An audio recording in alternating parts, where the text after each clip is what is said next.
You don't have to control it. You can just enjoy with what is, and then just be aware of what other resources are out there, put them to play and see what happens next. That didn't work. Okay, let's try something else. And it just becomes more malleable, and you start understanding that everything has happened for a reason, and it's okay. We can actually make beautiful life together.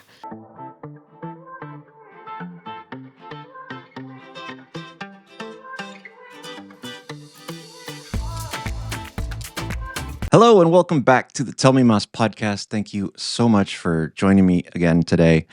I'm especially excited about today's conversation. It is with a couple that I've known for well over a decade, actually. And it's a couple who I have long admired for sort of their approach to life. You know, there's sometimes people that you meet that deal with life's not necessarily challenges, just simple circumstances, but they do it with elegance, joy, and sometimes it kind of makes you feel ridiculous when, you know, the minor things, the mundane things drive you nuts, as is my daily existence. But I am very happy to introduce you to Nicole and Martin.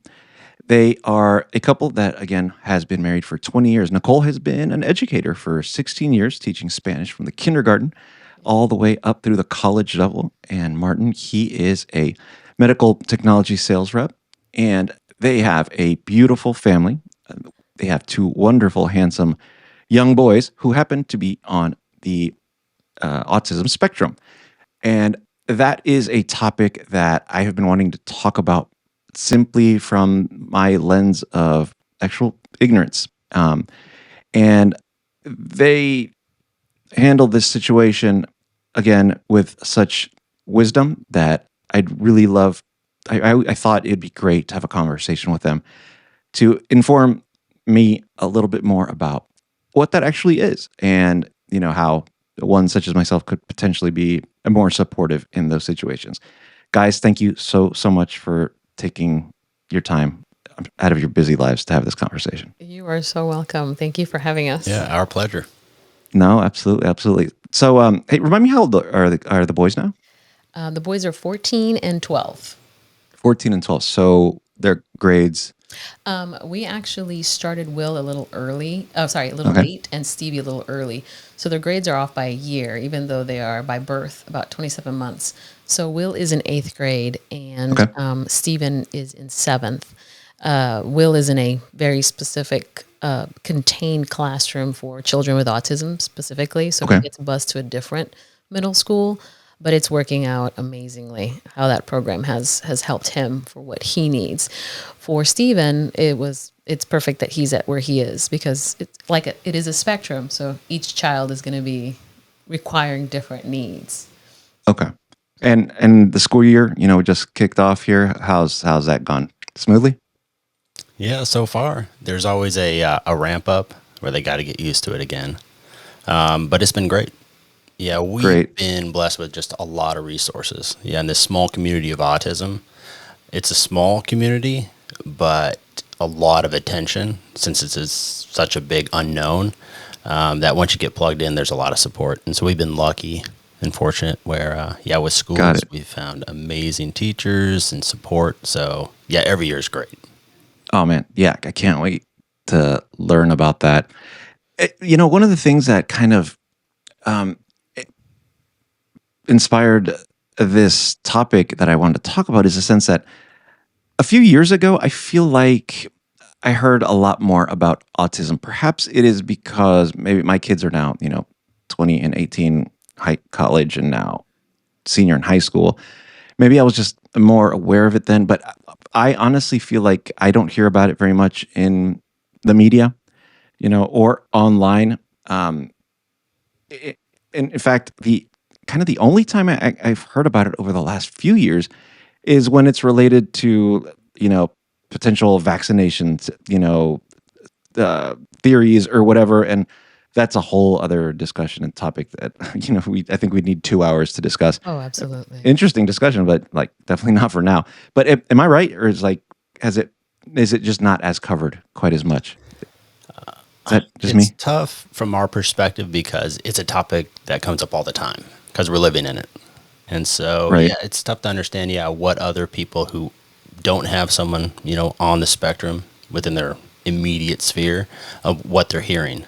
But it might just be competition with other things that are, higher priority in terms of news media, like elections.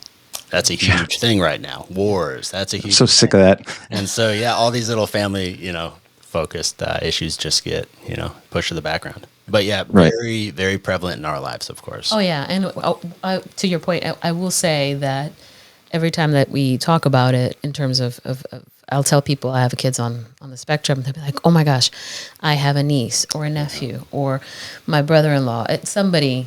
It is interesting that it seems like there is just more awareness of it, and so it seems like it's on the rise.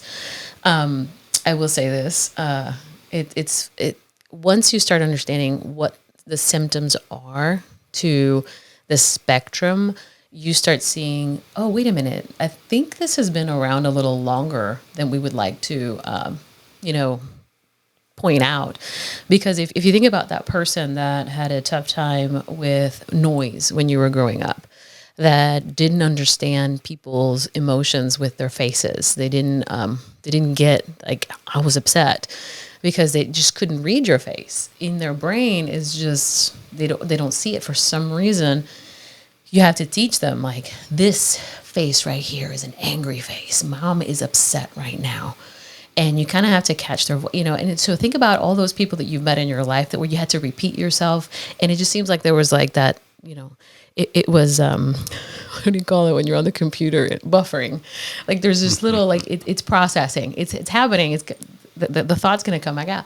So it's just, I'm wondering if it has to do more that now there's more of us, there's more, like Martin said, more resources. So it makes us aware. For us, yeah, it's an everyday thing. It's wonderful and scary, but at the same time, it makes us better people, or at least we've chosen to use what we've learned from our kids as deep growth for both of us. We could definitely be in the this is terrible, but that's the blessing, I would say, for us. I got it. The way you were describing that was buffering. I don't know if this person was on the spectrum, but I do have a very fond memory of someone who I worked with who very much sort of presented that whenever I spoke to him. I just felt so intimidated speaking to him because and it was just like I'm stupid in front of you. I really, clearly I'm not, what I'm saying is idiotic, and so I was just like, oh, man, I'm sorry to have wasted your time, and it was great. Don't worry, you're not the only one. My children make me feel like that sometimes. Oh well, yeah. It's Kids, forget it. Yeah, that's until they're at least 25. So that's got nothing to do with autism. But so one of the things I want to never ever do is assume. I have a general idea of what autism is, but I would love it if you could explain that to someone with my level of ignorance. Okay. To where maybe I can understand a little bit. Do you like me to give it a give it a go, and I'll add if I have to. Yeah, it's definitely challenging because it is a spectrum. So it comes out, or what's the word for it? Symptoms are different for every kid, but it's a neurological condition. Don't know what the cause is. Don't know exactly how it impacts everybody. And so what you do is you just take a look at a kid. You go through an assessment, takes roughly 30 minutes to an hour. And then certain things come out as obvious or similar among kids that are on the spectrum. Like, but think of it as kind of OCD wrapped up with kind of ADHD a little bit, and just a big challenge focusing. It's almost like we all have, like if you bought an apartment next door to like a train, your brain automatically over time will start to dampen your experience of the sound of that train going by. Right. To the point where it goes by and you don't even notice it anymore. So we have these inbuilt filters to external stimulus that most of us have kind of dialed in appropriately. Like if something's in front of you, you're going to judge this as important. Everything else, all other input, flashes, lights, sound, your brain automatically deadens those so you can focus on what's in front of you. It seems like people on the spectrum, that filter doesn't work as well. And so you're talking to them, and not only is everything else going on around you getting their attention at the same like noise level, input level, so it's very hard for them to focus, but they also have internal dialogue going on that's also competing for that attention. Got it. Yeah, so if you ever see an autistic kid, you'll notice a lot of times they're just coping with kind of a lot of stimulus coming in a new situation. And so a lot of it comes down to physical tics. Stemming, yes. Yeah, it's kind of like when you'll see a lot of people rock back and forth when they're nervous. Or bite their nails. Or tap their legs. Or rap. It's something just to kind of get them to ignore whatever stimulus that is, to kind of focus on, okay, right now, I'm right here. The stemming, though, for them is just a little bit society doesn't see it as normal. So we, will bite our nails or fidget and stuff like that. They will get up and pace, jump, walk around, flap their hands. They like to have objects in their hands, and if you try to take the little tiny object from their hands, they will have a meltdown because this is right now what's keeping life together. So it's weird when for somebody who's capable of handling the amount of input that's coming in all the time, to see a kid, going, running around, and what they're trying to do is just, get a handle. It's fun. It's kind of funny because some of them are called, for example, the ones that like to twirl all around, and you're like, they're going to be dizzy. They're not going to be okay. They're looking for this thing called vestibular input, and it's this balancing thing. It's in the ear, and for them, it feels comfortable for some reason, and when they stop, it's harder. Wow. Some of them can't handle being hugged. Like, it's kind of sweet and sad all at once.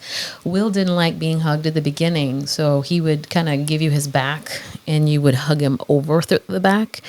And then right around 3 or 4, we were like, okay, you got to learn how to hug. So we would bring him in, put one arm over here, the other arm over the other shoulder, and then we'd be like, okay, now squeeze your hands in and press in. And he would do it kind of like a machine, like press and done. I'm like, good job, you hugged me. Thank you for my hug.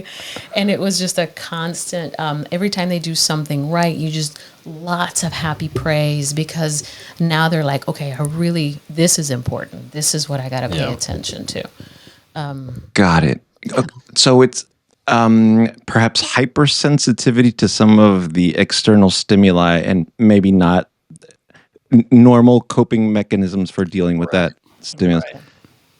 I mean, because when you said, you described it, Martin, you said, we all have certain things. We react to certain things in different ways. I mean, I certainly, when I feel like overwhelmed or stressed, like for some reason, I'll start biting the inside of my cheeks, and once it starts hurting, I become, I've become aware of it. But I guess in that case, if maybe I wouldn't have the coping mechanism, I would just still do that as some sort of a soothing. Like you couldn't stop yourself, and you just chewed up the entire inside of your, like it was just, you needed to do it so much to overcome whatever this other stimulus was, because you're basically competing for, okay, if I can be louder than this external noise, I have control over my situation. Yes. Very out of control. So they have anxiety. Yeah, but that's us trying to understand it. Yes. It's pretty tough. Yeah. So, so I think that is interesting. It's a spectrum. So it's just everything I currently do as what I would consider a normal person. Maybe I'm on the spectrum, but just dialed up. Okay. Yeah. And for example, another thing that part of the spectrum and how to help them move forward is they have a lot of anxiety, or at least our boys will. So when we're going to do anything out of routine, we would have to have things like a visual story where it's stick figures is usually what they'll use, but it's very visual. For example, so for Will, he didn't necessarily hear you, but if you put a picture in front of him, he'd get involved in it and try to figure it out. So you couldn't just be like, all right, let's put our shoes and go out. you'd be like, first, we're going to put our shoes, and there's a picture of a little stick figure putting on their shoes. Then we will grab our keys, and there's a picture of keys. Then we will open the door, and then a little picture of a door, and then we will get in the car, and then we will go to the supermarket, picture of a supermarket. And like, you have to, like, at the beginning, just to kind of get him to move forward in his day, because sometimes even just the routine in the morning was very difficult. Just getting dressed, having to brush teeth. Oh my God. Yeah. Having flashbacks. Yeah. 100%. We've worked really hard, helping. So, I mean, that's kind of a great segue. I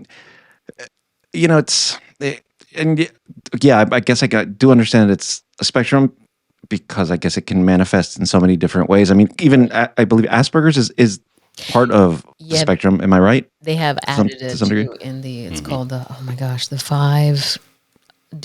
What's it called? Oh, I can't remember. Psychologists, psychiatrist book of all of the diagnoses, and they've added the DMA, I think. The spectrum. Yeah. Yeah. Okay. So take me back. MV, or something like that. Yeah. Take me back. What sort of got you guys? What symptoms or what things were you seeing way back when you said, okay, maybe we need to look into this as a possibility? Or was that, just give me, I'd love to hear that journey of how you went down that path. You want me to start? Just make sure you include the Spanish Montessori. Yeah, that's where I was going to go for it. Go there. Okay. So Will, our oldest, 14 now, he was, first child. And so we didn't see anything right away. He walked right at 1 year old. He potty trained super quick and easy. He just didn't talk much. So he was verbal, but very limited. Yes, no, mom, dad. Pretty simple, not conversational when he was getting up to 3-4 years old. Pointing. Yeah. And then we got him into a Montessori school. Basically, I think it would have been like pre-K age, 4 or 5. Yes. And what was nice is they spoke Spanish there. And 3 years old. He was young, he was 3. And the nice was we wanted to get him introduced to Spanish early because, of course, he's got the Puerto Rican side. And spoke Spanish it was when the teacher at the Montessori school mentioned it. Hey, have you guys noticed any speech delays? I'm like, well, now that you say that, what are you seeing? Well, he is behind his other peers. And she recommended getting him, an assessment for, I can't remember if it was like speech therapy through the ISD. See if he could use speech therapy. Yeah. And that was kind of like the in. Once we got that assessment scheduled, then they asked us about, have you guys looked into him potentially being autistic? And we were like, had no idea. What is that? Yeah. And then started looking that up. And then had you had any relationship to that word? Did that mean anything to you at that point? Nothing. Okay. Yeah. Although my dad, I'm pretty sure he's on the spectrum. But you're adopted. But I'm adopted, so yeah. Yeah. But yeah, he was one you ask him a question and then you wait and it's like 2 minutes later he answers. Okay. Yeah. Gotcha. Very detailed. Or he's just really smart and thinks before he speaks, which I think is a great quality. He was he's an electrical engineer that worked for Lockheed Martin. I mean, super bright guy. Brain. But I will say this, one thing also for the Montessori school. So I spoke Spanish to Will because I was like, my kids are going to be bilingual. And Martin spoke English. I was a Spanish teacher. Like, how dare you not teach your kids Spanish? And so we took him over there. And one of the things that added to the Montessori thing in school was he was having these meltdowns that they couldn't calm down. And so that's when they're like, I remember, it broke my heart. I remember picking him up one time, and he was actually almost 3 because the assessment, how it works through the ISD is, if you're under the age of 3, you can go get assessed through the local ISD for free. They just have to get an appointment with the Early Childhood Learning Center kind of thing. And then they'll do all these assessments. But he had such a terrible meltdown at the Montessori school that when I went to pick him up, he was the only kid in the room with another teacher, and he was still trying to calm himself down. And it was just the saddest thing because you could tell that he was trying to tell something to someone but could not get the words out. So he just started grabbing things and throwing things. And this is where it can be very easy to make the child wrong because you don't understand what's happening. So you can make him wrong, be like, that's a naughty kid. You don't do that. But it was interesting walking in and immediately just my heart sank. I'm like, okay, we got to figure this out. And that's when we had the conversation. They're like, you should go see about getting him the speech therapy. What was really cool about the local ISD is they worked with us very carefully, very, very closely. We had 4 different times that we had to come in. They never said it at the beginning. They're like, well, we see some interesting things here. We would like for you to fill these out and come back and see us. Right. And quite a few assessments. They're like little booklets, and each of us have to fill this out, and they're very detailed. It's annoying because you're doing so much of it, and then you feel like a failure at the same time as a parent at the beginning. You're like, I don't know what I'm doing. The questions do make you realize, oh, I think this kid is onto something. Because like one of the questions was like, does the child like to line things up?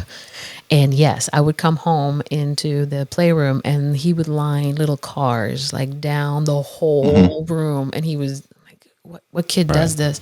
And then another really interesting thing, he was also get blocks, but as tall as he was, which was crazy for a 2-year-old to have that dexterity. And then in that focus, and he liked to be in the corner with little things and just kind of just felt like he was being hugged by something. It was really interesting. All of a sudden, as you're checking these questions, you're like, yeah, I'm pretty sure our kid has something. Yeah, I remember it's like lining up toys. Yeah, stacking blocks. And you're just saying, yes, yes, clapping their hands. Does like he make little sounds? things, right? I'm like, oh yeah, he's autistic. I was like, oh, that's it. You diagnosed it. Look at you. Well, the second they're like, look at the symptoms. I'm like, yep. Oh, that's what it is. So, got it. Yeah, but we had no idea. We weren't looking for it. Didn't recognize it until someone else pointed it out. And luckily, they were very conscientious about it. Eased us into it. Yeah, they were very kind about it. Because it can be a big shock. Oh no. Okay, what do I do? Yeah. I mean, I couldn't imagine, especially when obviously you had access to, at the time, Google it, right? But there's just, I tried not to. That can take you a million different directions. That's why I tried not to. Even when you got a tummy ache and you're trying to look up why. Yes. I mean, it can take you everywhere. Yeah. So no, I'm really impressed that they did it so methodically and kind of eased you into that. I mean, that's actually quite comforting to think. How long between that teacher's intervention and saying, hey, maybe we need to look at, and before you got the diagnosis, how long did that kind of take? So what was really cool is we immediately got diagnosed, and through the school district, they have where we were, and he got diagnosed was this early learning center. And they immediately said, well, we have how this works here to kind of get them up to speed and just kind of help them out. We do 2 days a week, or maybe it was 3, but it was only for like 3 hours a day. And he would get picked up, and they would take him back. But that was just through the school. And so they said, we highly recommend that you get your diagnosis through the medical community. So make sure you get a doctor to help you. So, of course, we start going down that way, and we find a doctor in the Grapevine area, a developmental pediatrician. And the developmental pediatrician gave us the same slew of questionnaires that we had to fill out. I'm like, do we have to do this again? We have to do this all the time, by the way. These reassessments, they have to just check in to see where they're at now it's every 3 years at this point in their development. But at the beginning it was just like, again, okay. But it's okay. It's what they need. And yeah, we will do this for them. And so they had to assess them there because they have their own battery of tests. And the kid has autism. He has encephalitis or something. I forgot exactly what he calls it. Speech delay and all these other things that he added to the diagnosis. The thing is, once you get diagnosed, then it's like, okay, now that we have diagnosis, we can have a prescription for what they require therapies, etc. for their therapies. He was Additional support at school. Yeah. Got it. Would you say that that support that you were talking about that you received from the school district, you know, even though your kids weren't going to the public school at that time, is that safe to assume that most school districts have those resources available? Yes. At this point? And he was going to public school for those 3 hours. That's what they sent him to. It's called Early Learning Center, but that's public school. So these resources are there. It's just not as intense as what Will and Stevie later on required. Got it. Okay. So they would work on little things, not super intense, which was what we ended up moving towards. We were looking for something because we weren't seeing a lot of progress in his way of communication. And we did see some things, which was wonderful, but they highly recommended you should look into different therapies. He got speech therapy there, but again, the resources at the public school level are what they are. There's just not that many people, unfortunately, that are available to give hours and hours of their time to each kid. So we had to supplement that with therapies. Got it. Specifically, yeah, I'm definitely interested, to find out, once you got the diagnosis, how do you develop a plan, or what sort of the action items are. But I do have to ask, like, once you finally got the official word, right? Okay, he has autism, and that's just the reality. What is it? Okay, cool. At least we know. Now let's just keep going, or is it? Because I don't know. I mean, I think that I'd probably need time. Everybody just leave me alone for a year, and I'll come back and I'll help out. But like, is it a grieving process? Would we call it grief? I would say 100%. And we took it in different ways. Yeah. For me, once we got the autism diagnosis, and kind of I looked into it just a little bit, the thing that stuck out to me was early intervention. As their kids, get on top of this and start providing them support and aid as much as possible up front, because that's going to pay off down the line. And so I probably ignored, like a lot of guys would, kind of the honest, typical grieving process. It was just like, this is it. Now what do I do? And instead of dealing with it, shove it down. Just shove it down and just keep going. I'm just focus on the problem, And that's such a guy thing. Yeah, it's not good for you. And then look at all this gray hair. Well, yeah. I mean, so before on that, you said as a guy, yeah. Like, I think every guy, when you have a son, you have like this image, this prefabricated movie that is clearly based on all of your unaccomplished goals and dreams that you were imposing upon this kid. And I disappointed my dad when it was very clear I was never going to be that good a soccer player. And my son disappointed me when it was clear he wasn't going to be either, and he really couldn't care less about even getting better. Yeah. But as a dad, how did that change sort of that vision that maybe you had formed for your sons? Oh, exactly what you're talking about.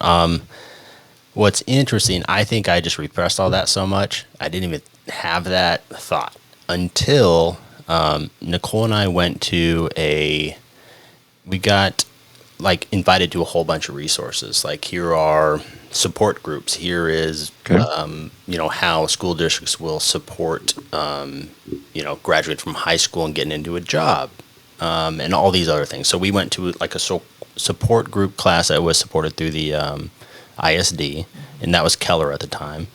And I saw a mom go up to give a talk, and she had, I think it was like a 25-year-old son with disabilities.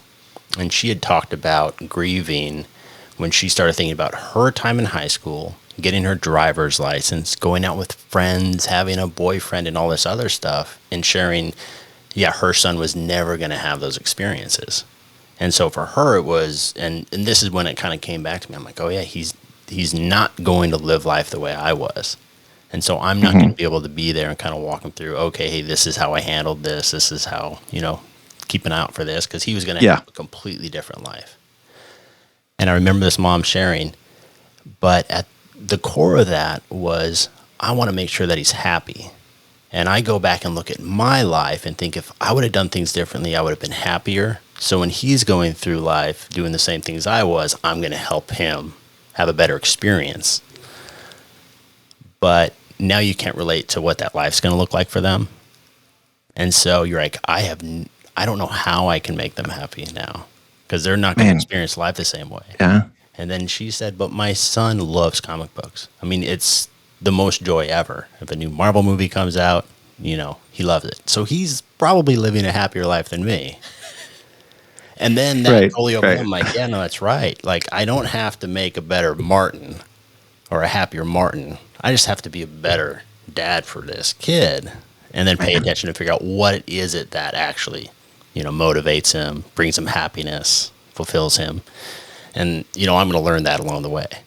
But it is a gift there, because then you stop kind of living vicariously through your children, because you can't really. You don't.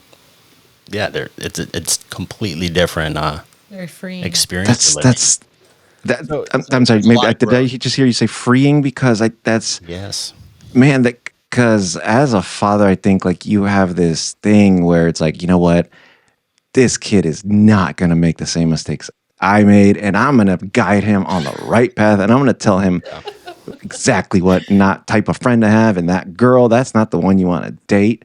But when that silly little ideal of power, to shape this is kind of taken away, and you've got to reassess. I mean, that's got to be huge. That's got to be impactful. And either repress it or, I don't know, get help with that. How about Nicole, for you as a mom and as a Latina mom of boys, which is, man, it's funny. You said that's a whole other thing. It's fun. So I thought it's kind of interesting that Martin said that whole thing. I'm like, you never shared that with me like that. I kind of love this. This is nice. We get to hear this other side of Martin. It's beautiful, because it's exactly kind of what I went through as well. But I've been able to be a little bit more vocal about it. So that's why it's kind of nice to see that I'm seeing the mirror image of we're both doing this together, the growth, because I came to the same conclusions basically. What for me as a Latina mom, it was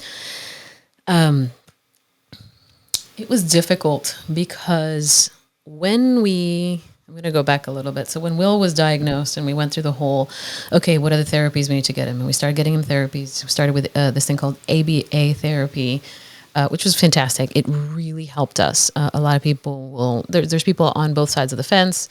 We just used it in the best possible way. That's a behavioral something, right? Yes, it's called applied behavioral analysis therapy. And what you do is you watch for their behaviors, and then you basically teach them what are the behaviors that are normal behaviors, so they can kind of integrate a little bit more. So that's where people be like, well, we don't want to change who they are.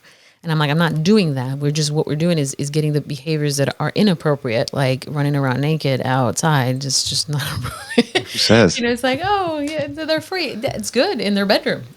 Okay, you can do that. Or in college. Or in college. You're hilarious. So it was really useful, because what's funny is me being a teacher naturally. How applied behavioral analysis works is you teach them different behaviors by using basically the natural approach, which is a kid watches you and naturally understands how to behave when they're normal, quote unquote. So a kid knows to, we're inside, so we use the inside voices. The kids on the spectrum don't necessarily understand volume. So they will just be like, hey, Mom, how are you? I'm like, okay, we are inside. So be like, hey, Will, can you talk more like me? And they'd be like, oh, okay, I will try. And then what you do is you catch them when they're doing it correctly. So with Will, we had I was speaking Spanish to him, and Martin was speaking English, and that language wasn't coming out. So when he started doing that applied behavior analysis, the therapist asked me, to stop speaking Spanish to him and only speak English. And that, the whole only speaking English, after I had made up my mind that, better Nicole, or we all do. Will, my kid's going to be bilingual, just went out the door, and it broke my heart. It really did. Martin seemed so at ease with like, yeah, let's just figure out the problem. I didn't realize he was just, putting it down, shoving it in there. In my head, it was just because Martin's always been very capable, and one of the qualities I admire of him is just like, all right, let's move forward. What do we need to do? I'm more of analysis, paralysis by analysis kind of person. I can be very anxious sometimes and just overthink things. So it was really nice to be like, all right, so he has something, let's go. And I had to cry, of course. I went through a huge grieving process because I remember before he got diagnosed, I was pregnant with Steven at the time because they were 27 months apart. And I had started doing yoga at the time. It was one of my saving graces. And what's funny is once I want to learn something, I really want to learn something. So I went to get certified, not necessarily to be a teacher, but I did get my teaching certification. And I got pregnant with Steven at that time. And at that time, that's when Will was having all these behaviors, not just at school, but at home. He would just, it was just interesting to watch these tantrums. And I would do the timeout thing. And timeout does not work with children on the spectrum. Yelling or, and I never smacked him, but it was one of those like hold him tight by the arms where you're like, wow, I got to be careful. This is a 2-year-old. But it was, the screams were so loud. It was just, it's overwhelming when you have a kid. It's not just like your regular kid tantrum. It is like something has possessed this child and it's scary. I remember one time where it sounded like he really hurt himself and I didn't see what had happened. So I went in looking around him, like lifted his little shirt just to see if he like is bleeding, and he's not. All he's trying to do is fit a square peg in a round hole, but he couldn't do that. And that's what threw him over the edge. So I was just like at the edge of my rope. I just didn't know what to do. And I was doing this whole, yoga to calm myself down, find ways to bring myself back to center. And I just remember kind of resenting him and resenting the motherhood thing because I felt like I was a failure. I'm not doing this right. My mom had gone through a stroke, so she was not able to help me. I had friends that we were doing, we would have rosary and stuff like that, but it was just not, they were in the same boat. I felt very alone. And the one time that I remember that helped me in my whole grieving process was when I went to a yoga class one day, and I finished yoga. I'm supposed to feel fantastic, and I am still upset at what had happened. And an older friend of mine comes and looks at me straight in the eye, and I tell her what had happened, and she goes, "Nicole, just love him. Just love him. That's all you have to do. He's your child. Just love him." And of course, it hit like a ton of bricks. Because she was gentle and kind. She wasn't being mean or anything, but it was the way she said it that it just woke me up. And I went straight home, got on my knees, and I apologized to my 2-year-old because I felt like I had not understood him and I wasn't taking the time to understand him. So I just apologized the best way I could. And it looked like, because he didn't look at you in the eye at the time, but it looked like he was looking at me for just like a split second. And he let me hug him, and it was like we understood each other. And from that point on, it took that, like, I promise to really take the time to be your mom and listen to you. And then we got the diagnosis and the whole process. There's so much more to the story of grieving, because that was what started the whole acceptance of it. Because I grew up with, very much like you, that Latin American, they expect you to be everything that they weren't. I know it sounds terrible. Yeah. You have to be strong. Or at least you convince yourself that is their expectation as well. Exactly. Good point. Leading to imposter syndrome. Yes. 100%. Oh my God. And to add to that, because this is a story I always tell, because it started with that, just love him. And then we finally get the diagnosis. So now I'm like understanding it's something else. It's not just me. But I'm confused. I'm upset, and I'm trying to just be here for this thing. And we were watching, Will and I were at the house, and we were watching Kung Fu Panda. Have you seen Kung Fu Panda? Yeah. Okay. It's one of my favorite movies, but for like the 20th time, like this movie was on repeat because that's another that day. Yeah. And Will was doing his thing where he just goes and just running really fast around the couch.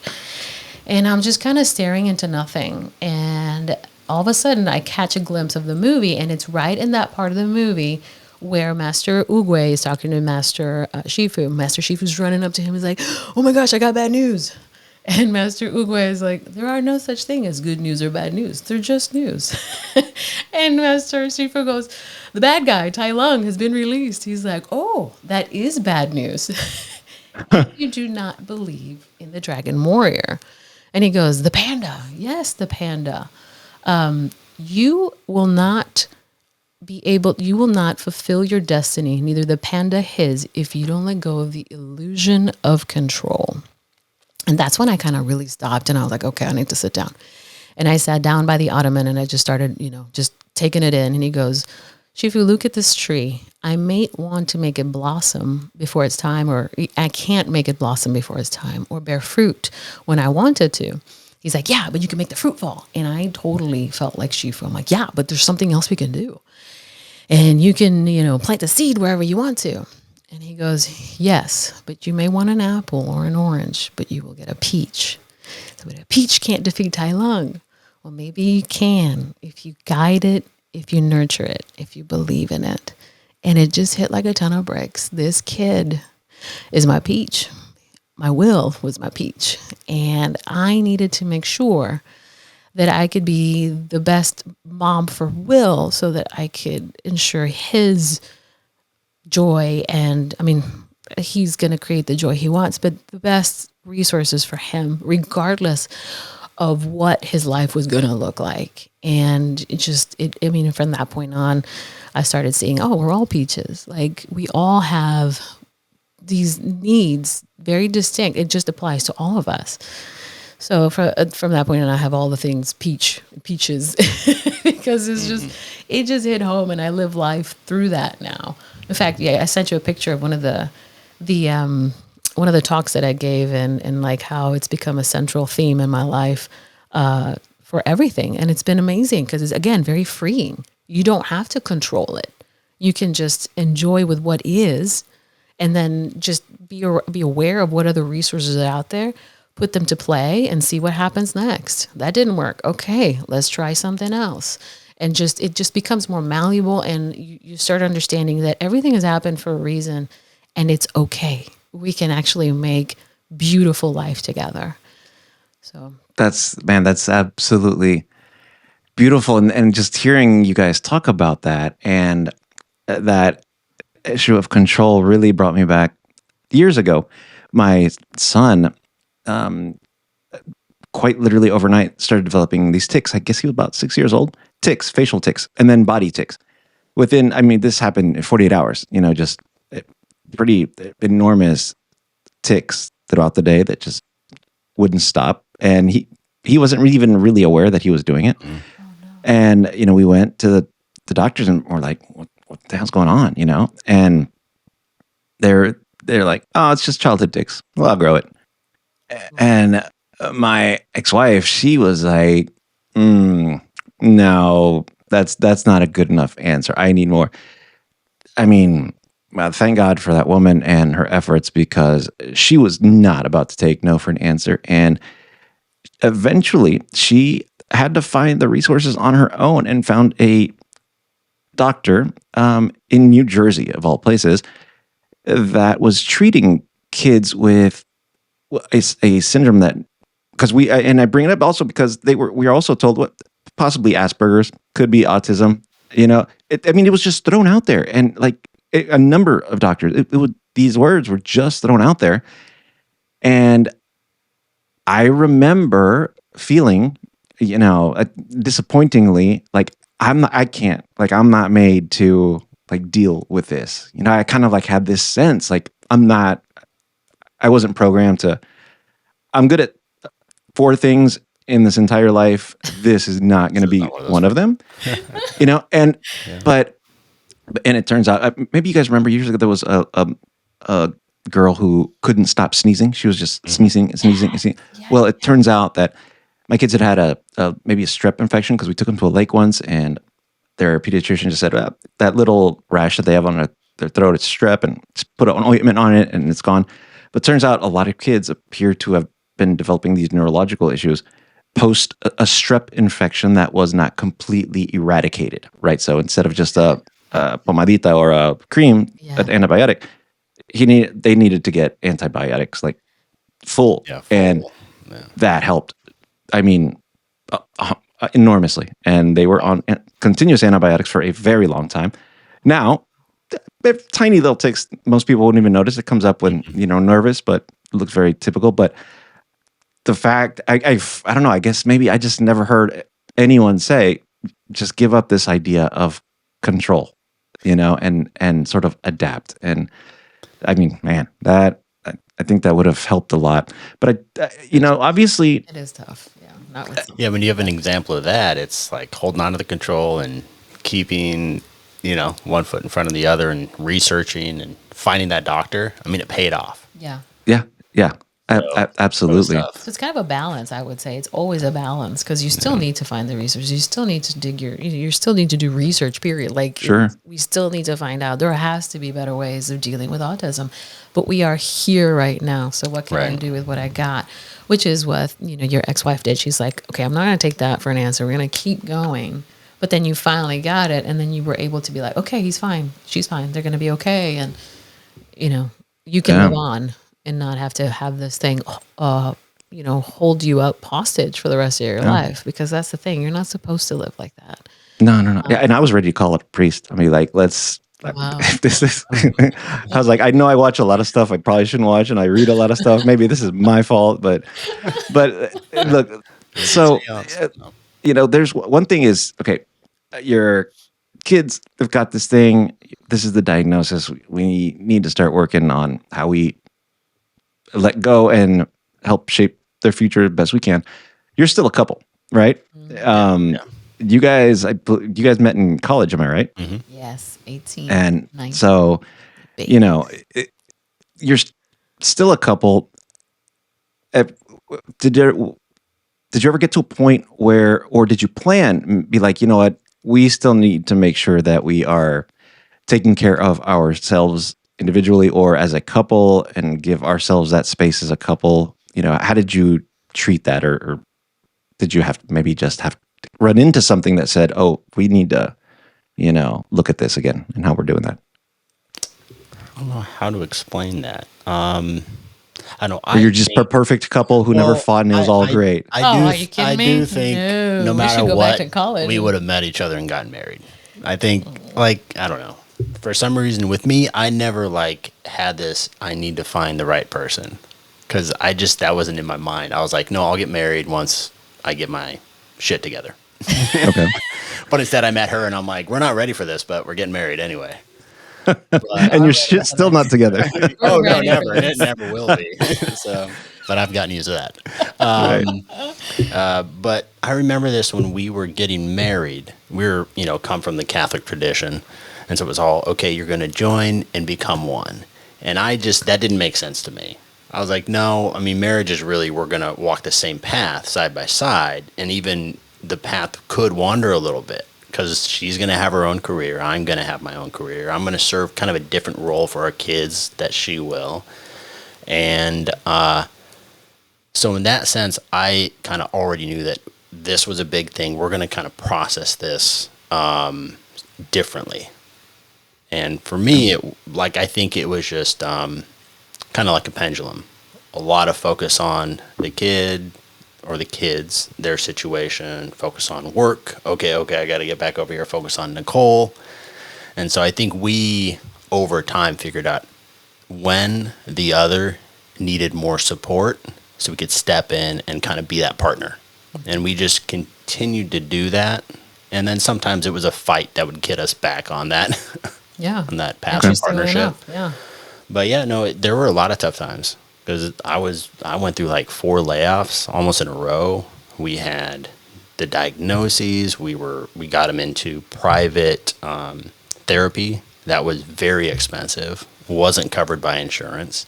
And so there were a lot of ups and downs, a lot of stresses, but we found a way to come back together fairly consistently.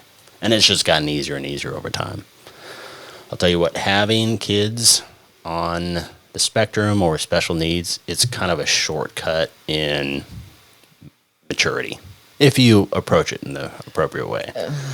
Yeah. Got it. Recognizing the illusion of control. Like one thing that came out of that was I agree we're all here, whatever this is, a human life, a human experience, whatever it is. The one thing we don't have the right to do is live someone else's life. It's like the single unique thing in all of creation, existence, etc., is Martin living Martin's experience, and Nicole living Nicole's experience. And I have no right to force her to live a different one. And so for that, it was with the kids, it's like, yeah, I gotta remember that this is theirs. And so my job as a parent or just loving them is to make sure that they get the most out of their experience, whatever that is, and try not to judge it as a worse or a better way to do it. Because I don't get it right very often, so who am I to try to teach them? So it was more like, okay, let me help try to understand them. Well, whatever you said is absolutely right, because if you could see the way Nicole was looking at you when you were saying that, I'm like, get you a girl that looks like you like that for any reason. She's a good one.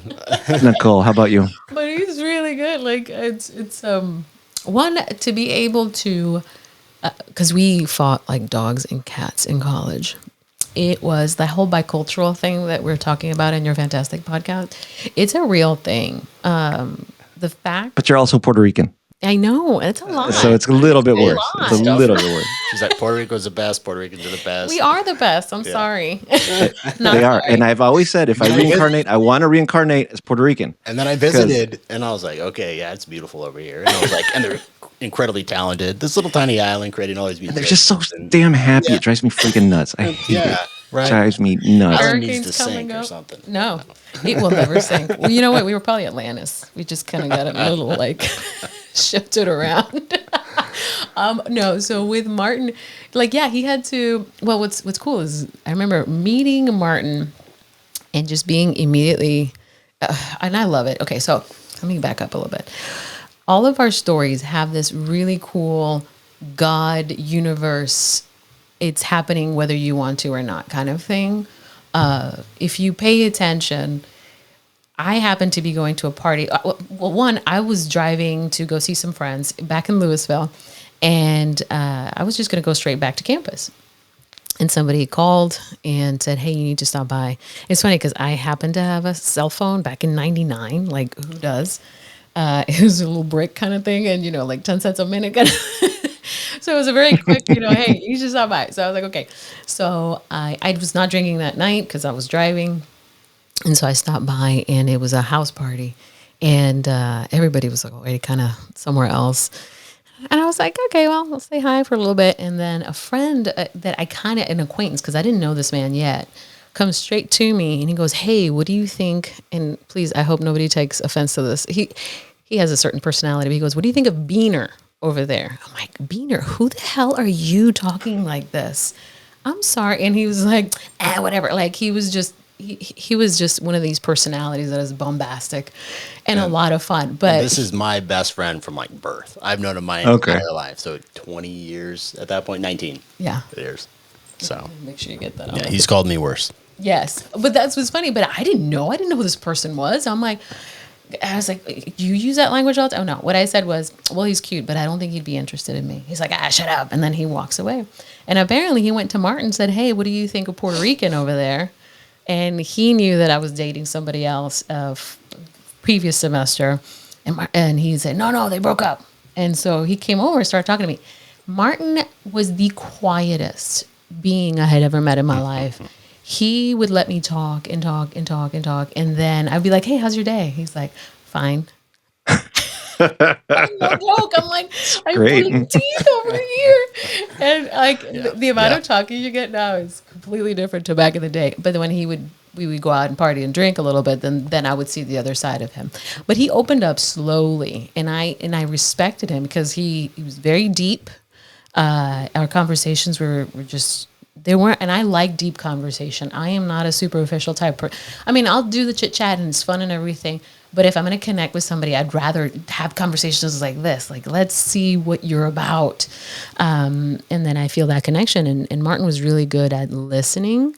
And he was really good at challenging me. And it was really funny because when we were dating, at one point where we would fight, he would go, hey, we're not going to do this on and off thing. If we break up, it's done. And I remember thinking, like, it took me a second because I grew up in a culture where it's like, oh, they're on and off again, that whole thing, like telenovela, like it's no big deal. And when he said that, it just really stopped me in my tracks. So I'm like, I really like this guy.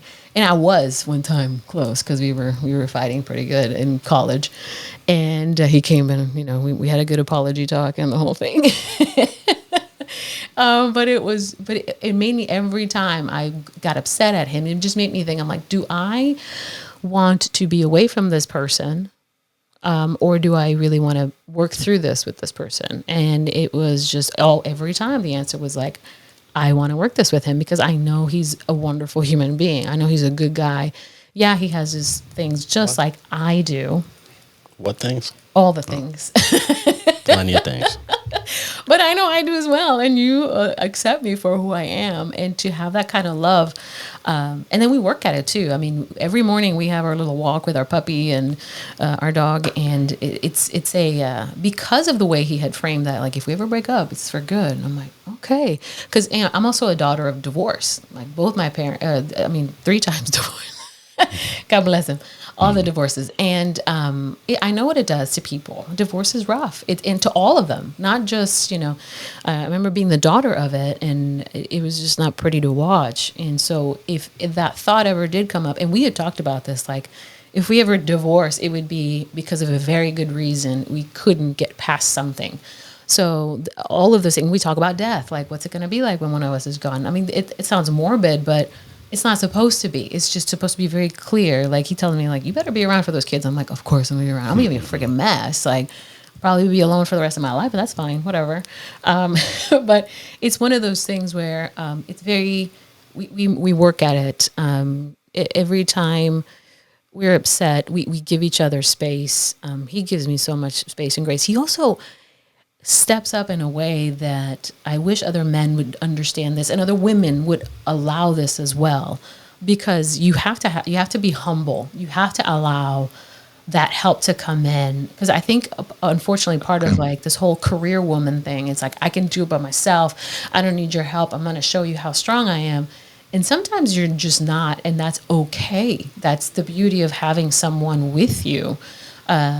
You also learn how to not completely take advantage of the person and step up when he's tired, and so it's definitely, I love how you put it, a pendulum. Sometimes I have more needs, sometimes he has more needs, and we're able to be there for each other, because we know in the end we're better versions of ourselves when we feel happy and fulfilled, and this is another one thing very important. We've also taken it. That personal development, he takes it very seriously for himself, and I take it very seriously for myself. So we understand that I want to be the best version of myself because, 1, it feels good. 2, I'm happier, and I am actually able to be more present, more bubbly, more myself, more here than if I allow myself to completely be run into the ground. So I'm constantly aware, and we're checking in with each other. I'm like, are you okay? Do you need me to take over? Yeah. Martin always checks in with me. He's like, go take a nap. I'm like, thank you. I need a nap. And vice versa. I might go play some video games. I got these guys, whatever. Go. That's great. Martin, you said having kids with autism or special needs is a shortcut to maturity. It's pretty clear that it's also a shortcut to wisdom, Oh, yeah. Especially, you guys are still a very young couple. And, as I was sort of introducing this episode, I think, that's one of the things that I just take away, in the limited number of experiences that we've had together is like, there's a lightness, there's a lightness, there's a lightness to it. And it truly is inspiring. One thing I would love to ask you about is clearly it must be, very, I'm not even sure what the right word is, but worrying. Like, how are their peers going to react to them? Will they be bullied? Will they be cruel? And I'd like your perspective on that, because I've talked to my children on a couple of occasions over the years about some special needs kids that maybe, at their school. And it could very well be the school that they went to, but they said that they appear to be a lot more empathetic than I think kids of my generation were, because they made it very clear to me that it's like, it's just not kind of cool to like pick on people that have no control over what it is that they have. And it seemed so real. It seemed like such a real sentiment, as opposed to, well, yeah, you're not supposed to, as opposed to just like, it seems so stupid to them. And they've actually expressed themselves in that way when it comes to discriminating about race or about the gender, or they're like, yeah, that's, and they actually say it's not like when you grew up and you had to beat everybody up for some stupid reason. Right. They're like, it's just not, it's so old school. It seems so uncool. Is that do you perceive that? Is that getting better? 100%. I had the same thought. Yeah, I grew up with, my best friend. I knew we went to first grade together. And then we had friends, and I had that same friend group from first grade all the way through high school. And so I was used to having this group of guys that I knew that I was close friends with that had my back, in a sense. And yeah, I was concerned with the boys. They're going to school, they don't have friends yet, and they're going to have to figure it out. And so I was worried about that. And it was just like you described, completely the opposite. Mm-hmm. Yeah, kids are just nicer. I think they're more comfortable with the sense of like individuality. I mean, everyone's kind of their own unique person. Like, I am Stevie. Even Steven just has it baked in. His name's Steven. We call him Steve. He says, no, I go by Stevie. And he's done that for forever. And so he knows who Stevie is. And, and that's great, because everyone allows everyone else to, be off. However, I also don't think it's bad to get teased when you're younger, because later in life, you're not going to have your way almost ever. Is you're going to have to get used to being or choosing to be offended. So when you're a kid, you get teased, you get upset, and then you get to practice realizing that, hey, they're just teasing you for a specific situation. They're still there for you. They're still your friends. You can get lunch with them next week. It's no big deal. It was just a Tuesday in August of whatever when they made fun of you that one day. Then life just gets easier, or social interactions do. So I wasn't so worried about like the teasing. It was, okay, let's see, are they going to be able to make friends and actually have a good experience? And yeah, kids are just, I don't know, better these days. It's amazing. They're so nice. Yeah. And I'm like, I don't know if they're soft. We'll see. Maybe that's the Gen X in me. I don't know. Yeah, you totally Gen X. Yeah. But yeah, no, it's been great so far. And we've heard great. And I've heard their peers or kids their age say, oh yeah, like we had some like a neighborhood friend come over. They brought their two girls, and one of the girls said, oh yeah, there's a girl at my school that's like your boy. I was like, oh yeah, how was that? Oh, she's nice. She did take her pants down in PE one. Well, I'm like, yeah, they kind of do that sometimes. Yeah, we did that in gym class all the time, dude. We did that in gym class all the time. It's not. But yeah, it's clear that as a collective, we've gotten more, I guess. That's great. Yeah, it's socially super mature sweet. In a sense. Yeah, I like it. It reflects in the kids. With Will and Stevie in elementary school, it was really cool how we'll walk up and other little kids that I didn't know, they go, Stevie, Will, or like all the teachers, oh, the Lasswell boys, they're here. I'm like, what is happening? I remember a mom came up to me, she's like, are you Stevie's mom? I'm like, kind of scared. I'm what like, happened? yes. He's like, I love him. He's the sweetest thing in the world. And I was like, oh, that's beautiful. Okay. Because we haven't really touched on it just yet, but, it is a spectrum. And Will was, our beginning. So we thought that's what autism looked like when our Stevie, our second born, started. And it's funny because I was looking at pictures and looking at videos, and I got to see the difference. They at the place that we took Will for therapy also had taking care of kids that were on this normal, quote unquote, because they were supposed to be the example for the kids on the spectrum. So they could see normal developing children, and they could kind of exercise, this is what normal looks like. So Stevie, we just took him in there as another normal kid kind of thing, and they took him in as caretakers. But then one of the caregivers there said, you need to get this one assessed too. And I remember thinking, no, he's fine. And Martin, in his wisdom, because they were saying again it was a speech thing, and I understood him, but it's funny looking at the videos now. It's like, oh no, It was tough. Yeah. he had all the gibberish. Like he was like this, dad, mom, and then he'd go and blah blah blah blah blah, and then something I could kind of understand again, but I'm his mom.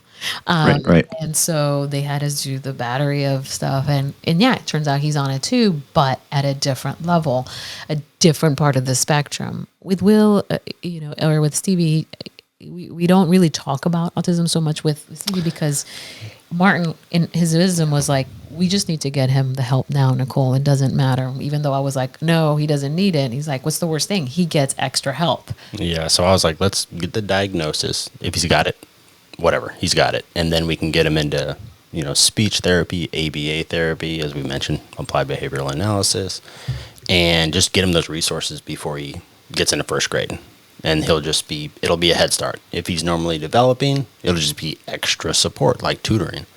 And if not, then we tackled it, gave him that early intervention. It'll just make his life easier. So that's great. The approach we took. Because I remember, because I took them to get that assessment, and they did it, and they're like, we're not really seeing it. And I was like, here, watch this. And so I set up a different kind of thing. Okay, now watch him. They're like, oh. And I was like, here, and how about this? Like, okay, we got it. Yeah, that makes sense. Because we're just so subtle compared to Will. But now they both. Yeah, it just allowed us to get them plugged into this system of support a lot earlier, and it's been great for them. Yeah, that's great. That's wonderful to hear that. I mean, so many times you've mentioned the resources that are there and available. So kind of to what we were talking about, how other kids treat them.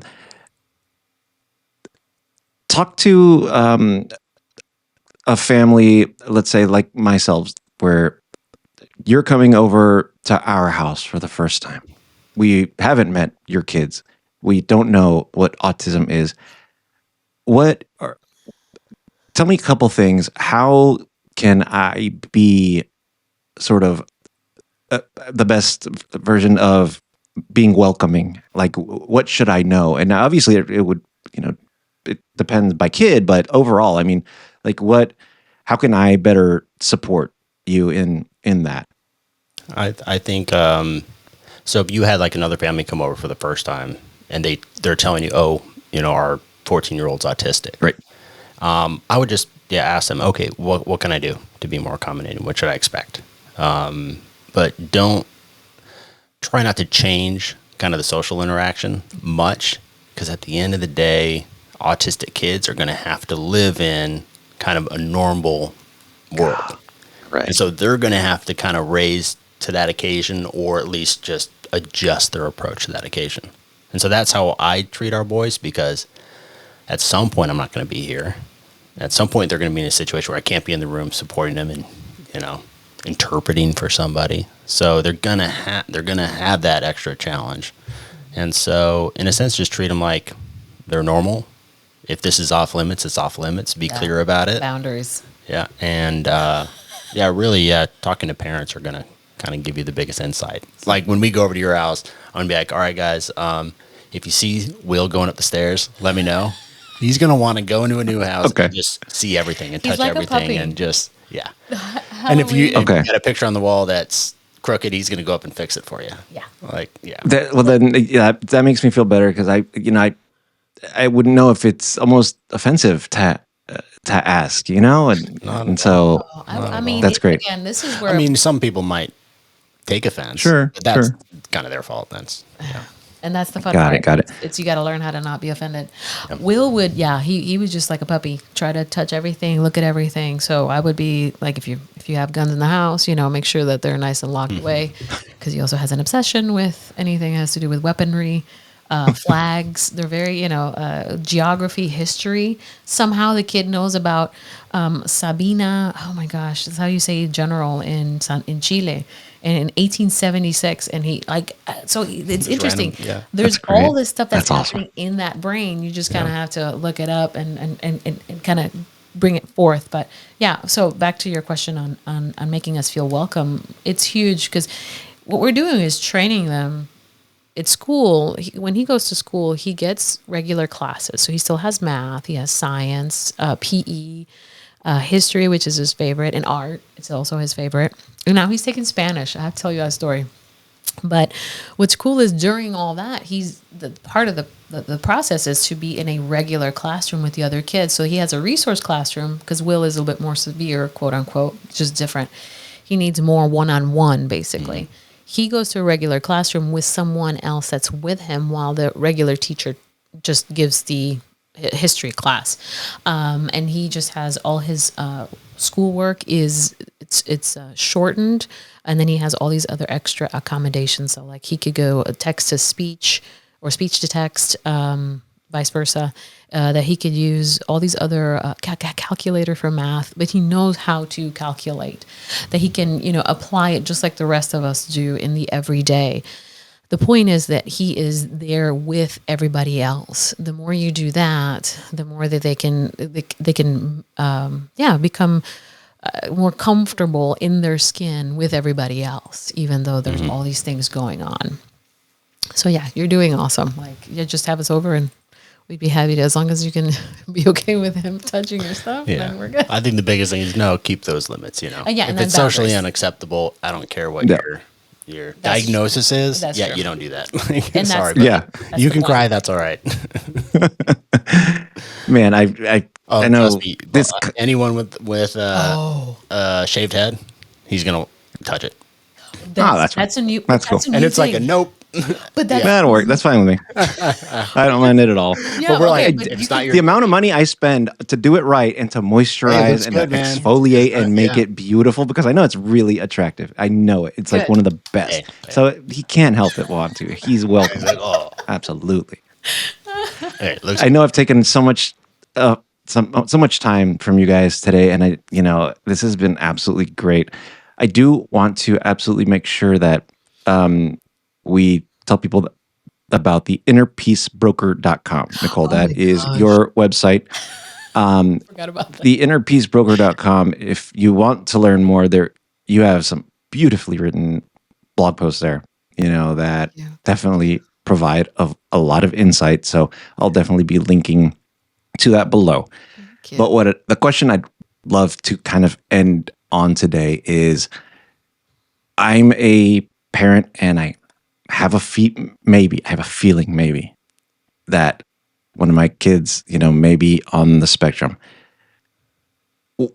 What can you tell those people, the one or two tips that get them to see that they can handle it? What do you tell those people? That they can handle that they can handle dealing with a kid with autism, kids with autism, or any disability, really. It's funny how, you remember having a kid and they hand you that baby and you're like, you planned for the baby and everything, and you're like, I think I'm ready for a baby.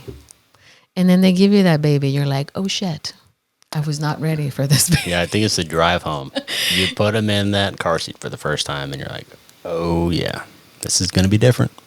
And it hits home. The courage that you didn't know you had ends up showing up.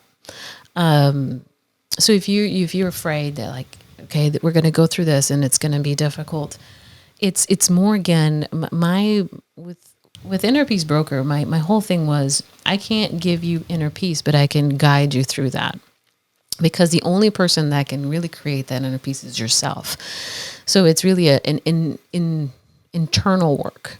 And so when I started that, so there's two different things to that website. So we'll put it for the parenting blog for specifically for here. But what happened with Will, it opened up this whole other door of realizing that I needed to let go of so many of my own hangups so that I could welcome this whole new world that was coming in, whether I wanted it to come in or not. It was just going to happen. So I had to be okay with, for example, forgiveness was a big one that I had to work on myself, forgiving myself for how I treated him, treated myself, treated everybody. I had a huge thing with my mom. That will be another podcast. But it's learning how to not transfer all these bottom beliefs, this belief of I'm not worthy, because it's always goes back to what you believe it's going to be. So when I went back to the feelings of I'm a failure as a mother, and every mother out there, I don't care who you are, we all feel like a failure, even though we're trying our best, even though some of us might feel like, no, I'm doing a pretty good job. And I'm glad I do feel like that now. But there are moments where it's just going to pop up. Same thing with the dads. They are going to feel like they failed their children. It's just one of those things that you kind of have to get past. So in order to get past, you have to look at it. So I'm always telling people, make sure you take care of yourself first. So I went through the whole self-help because I grew up Catholic and I went through religions and spirituality. And we also have Taoism in the family. We have, Santeria. Cool. We had all the mixes in belief systems. So for me, it was always like open door because everybody has something of importance that in depth that can, it's always been said one way, but when you hear that same idea from a different perspective or a different wording and it finally clicks, like how to really be unconditionally loving, like to be unconditionally loved and to feel that you are unconditionally loved, that to know that there are no conditions to your existence, that you are loved.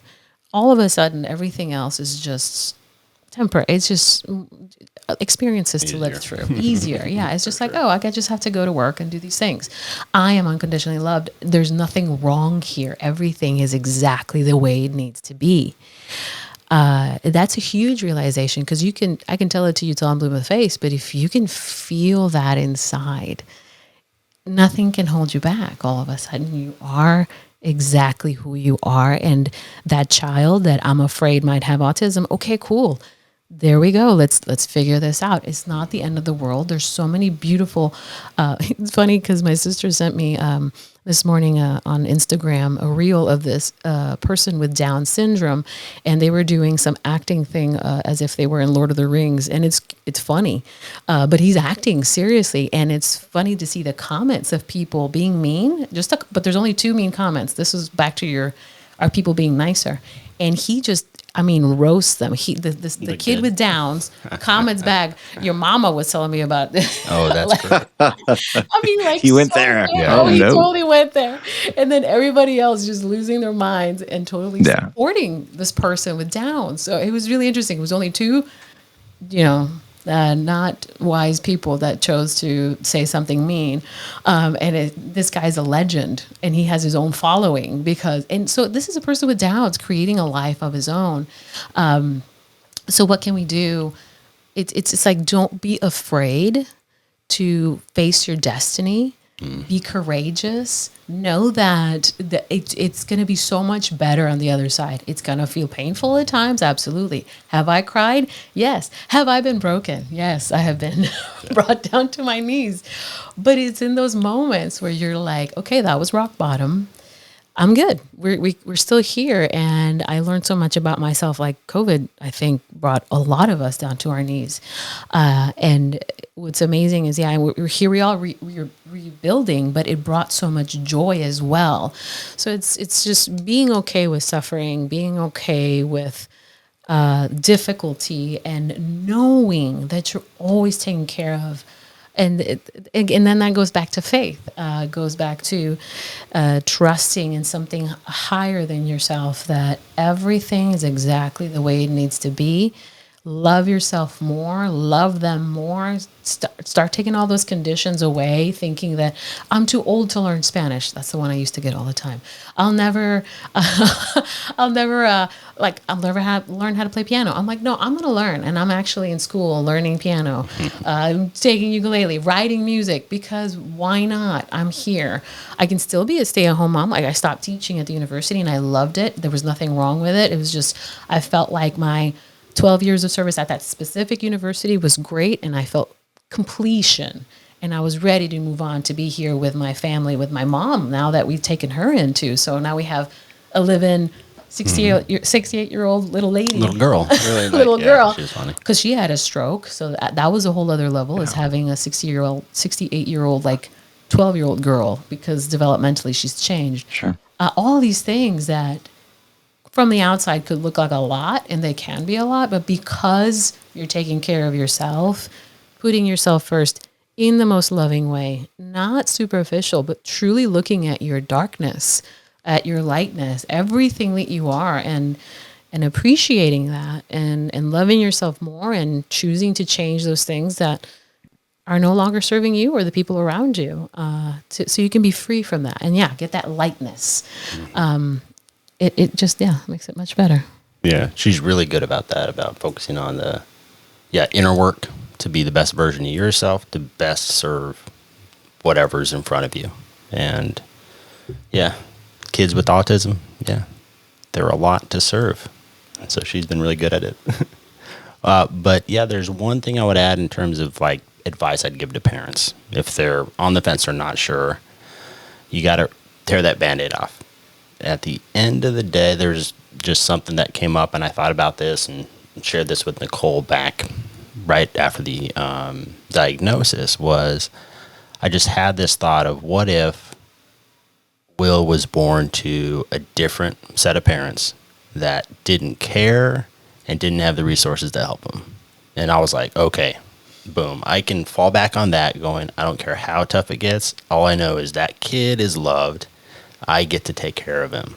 And that was enough for me to go, I don't care how tough it's going to be, is I can just focus on that.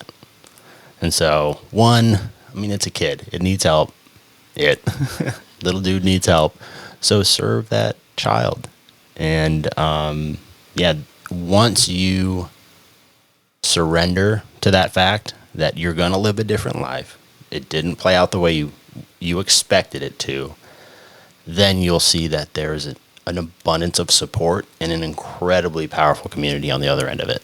Like we do the Miracle League, which is basically T-ball for kids with special needs. And it's the most incredible experience. It's kids in wheelchairs. Most of the kids just lay down in the field when it's the inning and they're in outfield.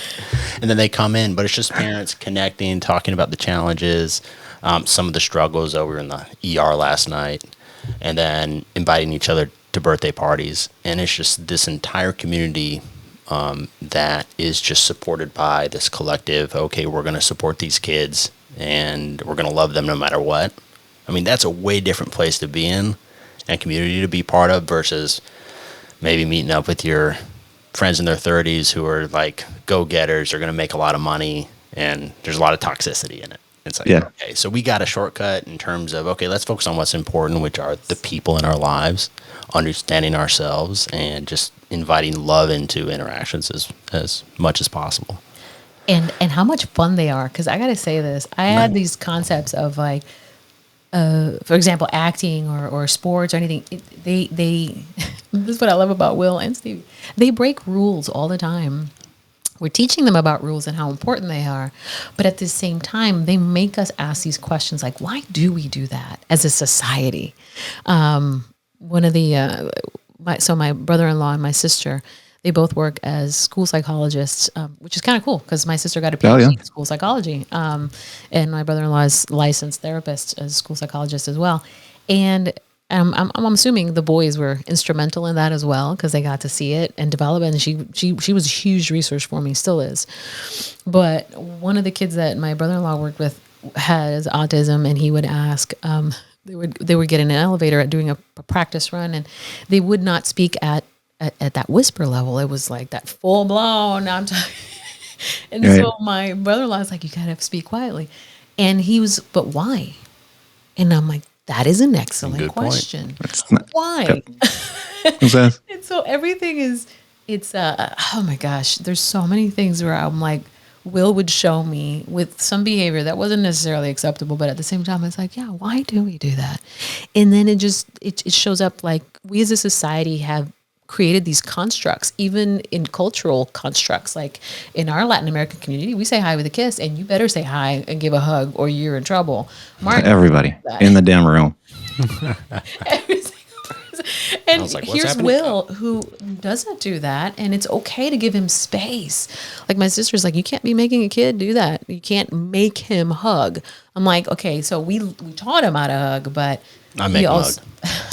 Because we're the parents and it's different. But if there's someone that he doesn't necessarily like, I don't do that anymore. Like I remember making him one time, like, yeah, never again. Like, because they can also feel people are different energies. And I get it. Some people have different intentions, or they have different, ways of being that Will's like, yeah, I'm good. So I started to respect that.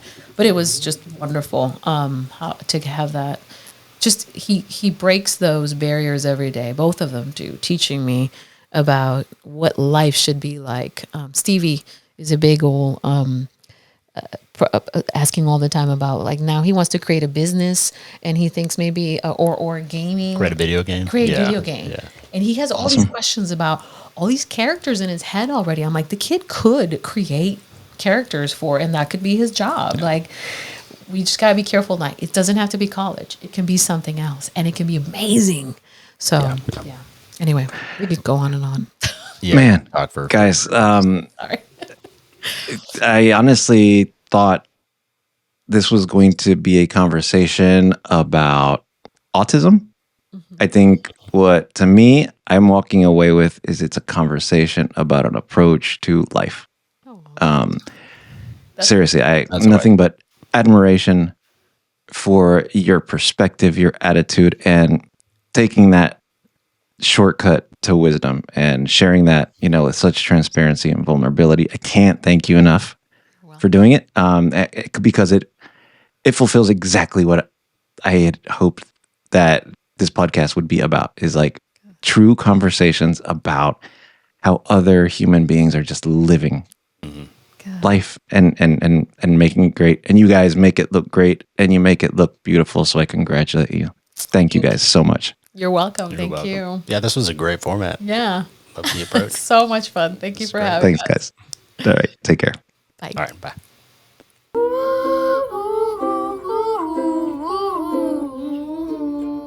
Don't worry. Be happy. Don't worry. Be happy now. Yay! We'll stop it there.